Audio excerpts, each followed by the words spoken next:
বিশ্বকে ক্রমাগত হুমকির মুখে ফেলে দিয়েছেন মার্কিন প্রেসিডেন্ট ডোনাল্ড ট্রাম্প। ইরানের বিরুদ্ধে যে অবৈধ যুদ্ধ তিনি শুরু করেছেন তা ধীরে ধীরে পরাজয়ের দিকে এগুচ্ছে।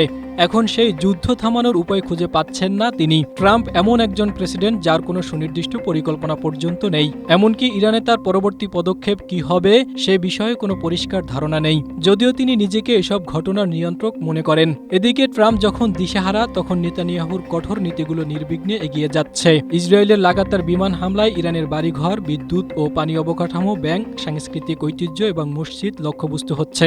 বলা হচ্ছে এসব হামলা উল্টো ইরানের শাসক গোষ্ঠীর প্রতি জাতীয়তাবাদী সমর্থন আরও বাড়িয়ে দিচ্ছে। ট্রাম্পের অহংকার ও কৌশলগত পরিকল্পনার অভাব তার মিত্রদেরও দূরে সরিয়ে দিচ্ছে। স্ট্রবেরি সুপার ডটেড ও ক্লাসিক ভ্যারিয়েন্ট সেন্সেশন জাগুক শিহরণ।